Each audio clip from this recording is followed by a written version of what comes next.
I'm sitting in our magnolia tree watching a squirrel, and he has two walnuts, one on either side of a stick, and he's carrying his huge treasure across the yard.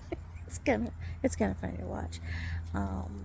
But then I'm probably funny to watch too, because I'm out sitting in our magnolia tree, and the kids call it the Kraken. We started decorating the yard, wrapping the trees in lights a few years ago, and this tree just kind of sprawls out in all directions like the Kraken, and so that's what the name is of this tree. But anyway, we've been having some very hot weather, some very dry weather, and recently it's cooled off, and it's beautiful today, so I thought I'd come sit in the Kraken and make a video, because there's some things coming up very soon that I think everybody needs to be aware of. And I have talked until I'm blue in the face about this for years and years. And like all the rest of the people that are talking about it like I do, people tend to not listen, tend to not want to hear it, tend to think I'm crazy, conspiracy theorist. I've been told everything from God is disappointed in me to I'm stupid to I can't be respected. I've been yelled at. I've been cussed at. I've been reported to the FBI. I've been reported to my state nursing board for my job, that I didn't do anything wrong. They just were trying to get me in trouble. It's amazing to me what people will do when they don't want to hear what you have to say. I mean, you don't have to believe me, but it's amazing how mean people get, how dismissive people get. I've lost family over this. Most of my family. I have lost many friends. And so for me to keep making this video, I think if anybody knows me and still believes that I have any sanity in my brain whatsoever, you know that I wouldn't sit here and continue to do this and put myself in a place where I am ridiculed and ignored and dismissed and all these things, if I did not believe that what I was saying had some ring of truth to it. Now I know that I absolutely know that I don't have every fact right, but a picture has developed over the last, a lot more years than I've been involved in it, but a picture has developed over the last about 10, 12 years for me and my family. And there came a point where I felt like it was time to start speaking up. I went away for a while off of my original Facebook account. They actually took Facebook accounts from me because Facebook didn't like what I was saying. Now, if I was just saying a bunch of rubbish and weirdo, stupid thoughts, they wouldn't really care. So you have to ask yourself, why did I have to open 5 separate Facebook accounts in order to get the word out? Why did I have to get on X and post there? Why did I have to send private messages and talk to people in person about things that they struggled with? But, hey, you can think what you want to, but things are coming to a head. You can't deny that. The election is a couple months away, less than a couple months away. Wow, it's getting very close. And something's going to happen between now and then. First of all, Kamala Harris, what they're not telling you is she is not qualified to be president of the United States by the Constitution. She's not a natural born citizen, and her parents did not qualify when she was born they were on student visas. They did not get their citizenship until after she was born, so she was not born a citizen of the United States. So no matter what you guys want to think about Kamala Harris, she can't be president, okay? She's also not black. She's Indian. And she kind of hails from like everywhere, so who knows what she is. She grew up in Canada, I think somebody said the other day. I don't know. And then you've got all of these assassination attempts. You've got all of these different political things going on in the world, wars starting, things. You have to figure out by now that something is just not right. I mean, who voted for Kamala Harris? Who primaried her in? They bypassed the whole system. So can we really have an election on November 5th? Not this way. I mean, yeah, if you want Trump as a shoo-in, but there's a candidate there that doesn't even qualify, much less has she been, chosen by the people. So I don't see how we're going to have an election. But what I do know are some things that are coming up that sound pretty frightening. On the 1st of October, there is a economic requirement of all banks that they be what is called Basel III compliant. What that means is that they have to be able to back up at least a portion of their financial holdings with hard currency. That means gold. They have to, treasury bonds and all these things that they use right now, those won't count. So on October 1st, if your bank is not Basel III compliant, if they are in debt, if they don't have enough collateral, and if they do not have their finances backed by gold, they will not be able to exist anymore. So I have been posting on my Facebook account, if you've been willing to pay attention, that already many, many banks are closing across the United States. They're preparing because they know that they're not going to make the cut. And October 1st may be a very interesting day in that respect. Another thing that's going to happen on October 1st, there's a gentleman that's a trucker that works the East Coast's ports and the Gulf ports. He is saying that on October 1st, the union for the port workers is going to go on strike. They want their wages doubled, is what he's claiming. Even if they go on strike for whatever reason, that stops the flow of goods that come into our country that feed us and clothe us and provide for certain needs that we don't have met here in the United States, that made in the USA.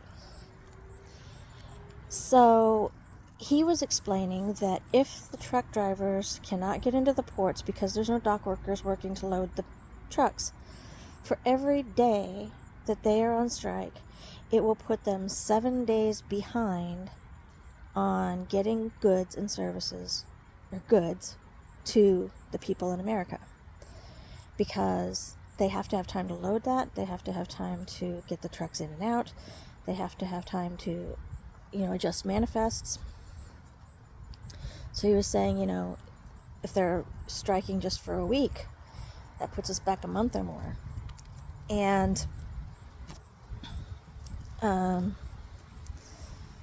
think about the fact that there won't be any trucks bringing any goods from those ports, and think about what your local grocery store is going to look like in a couple weeks. So I say this with all good intention. Go shopping. Do it now. Do it this weekend. Do it soon. Because for whatever time that they are at strike and for a good time after that, you may have very limited access to the goods that you need. Refill your medications, because they haul medications just like they haul food. Toilet paper, hygiene products, all the things that you're used to just running and grabbing at the store when you run out. You might want to think about those things. I have been telling people to stock up on food for at least a 3 to 4 week period for 4 years now. And I have talked to people recently, multiple people that are, I keep getting the leaves anyways, people who I have talked to extensively about not just the need to do it, but why. But they don't want to listen, they don't want to spend the excess money, they don't want to do the work, because that would mean that something scary might be happening and they don't want to deal with that. Well, I'm going to tell you, go shopping. Get a 2 or 3 week supply or more of food, water, paper goods, necessities. Think deodorants, baby diapers, feminine hygiene,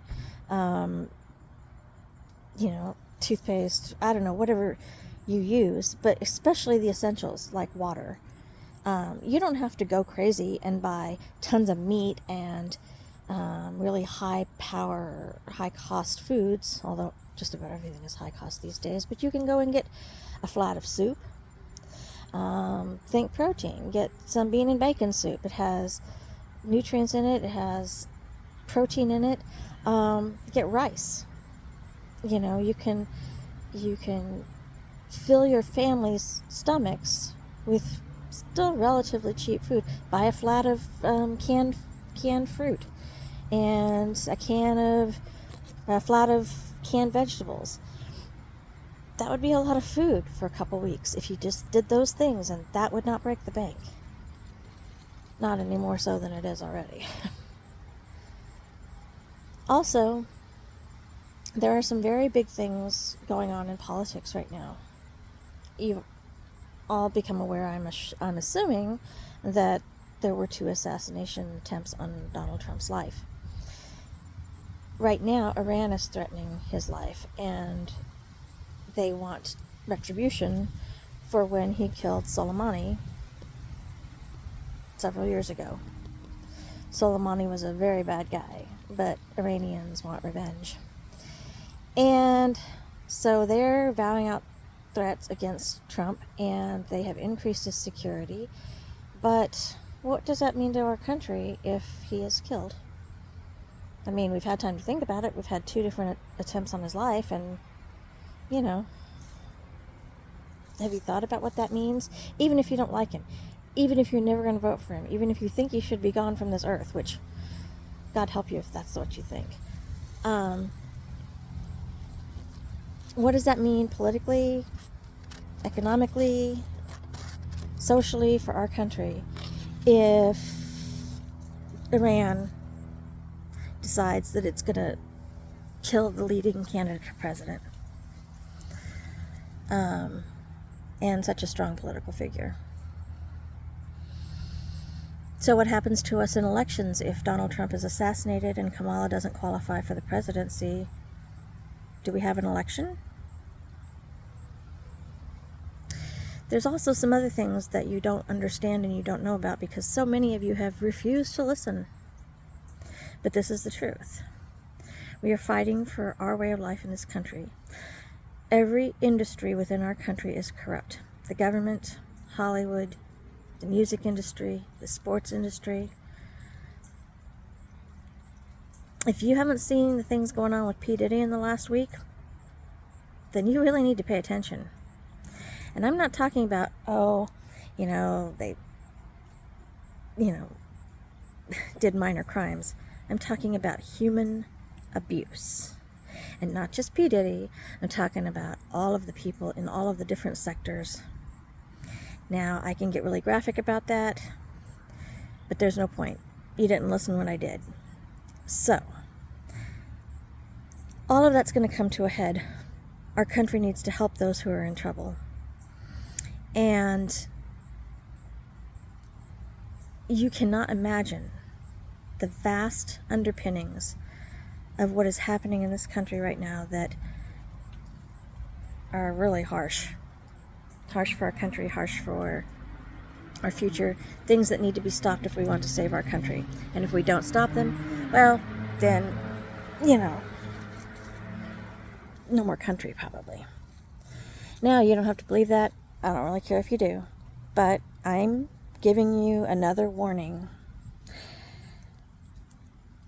We have been told, and I have no way to know that this is true, but there's been so many indications that there will be a time when we will be locked down and we will be given information through our televisions and radios, and I don't know how I'm not sure how it's going to work. where for several days we will be watching and listening to information telling the truth behind all that's been going on in our nation for centuries, a couple centuries, and in the world for a lot longer than that. Not pleasant things.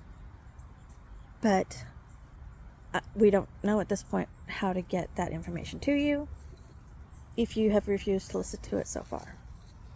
You can laugh at me and say, well, whatever. But if your phone goes off one day soon and you have a big EBS alert and it gives you instructions, follow them. Get yourself to your home. Get yourself as safe as you can. Hopefully you've stocked up on some food. And listen and try to believe, because I was unaware until I started to learn, and what I've learned so far horrifies me, and I know that what's coming is going to be hard on me still.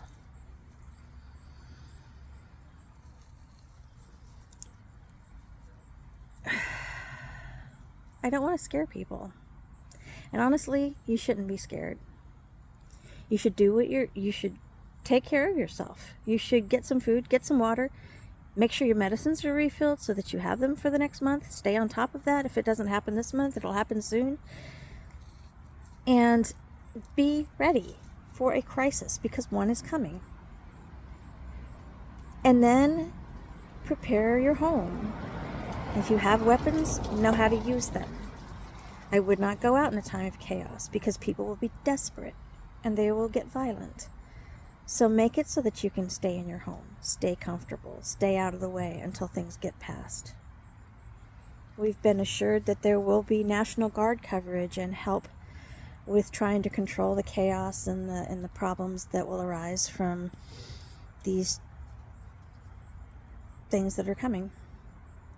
So I think that if you stay home and you do what they tell you, that I think you'll be safe. But, don't go hungry. Make sure that you have the things that you need. Fill up your car with gas in case you need to get somewhere quickly, and then get home and stay there when you don't. I'm not trying to scare you, but my goodness, I have been trying to tell people, and there are millions of people in this country who have learned these things and who have been trying to tell people for years that our government is corrupt, our Hollywood, sports, music, pretty much anything that you guys look at and admire on the television, chuck it. But it's to such a degree and to such an extreme that it will horrify you. And I don't want to scare you, but my gosh, you should have listened when you had the chance. You shouldn't have thrown people away that were trying to care about you and tell you the truth. And if we end up wrong, you know what? We'll admit it. But I'm telling you, I've seen the evidence. And I'll just let it sit there. But you might want to take a look at my Facebook page and watch what I'm posting. You might want to listen to other people who have been trying to tell you things that you didn't want to hear. You might be preparing your house to be safe, making sure you have good locks, making sure you have good supplies, making sure that you have those things that you're going to need. If I were you, I'd prepare for at least a month. And then maybe forgive the people that you thought were so stupid or irrational or conspiracy theorists, because we might be saving your life. I know I'm trying to save mine and my family's. I know that I'm trying to get to the other side of this horror so that we can truly make this country better and take away the evil and live in a place where we're all much happier, safer, and comfortable, like we should be, instead of the way we're living now. So just think about it and do what you want. And I wish you all the best. I'll try to hop on here every once in a while and give a video about things I'm thinking about, but it's always your choice to listen. God bless you, and I love you, and we'll see how we do.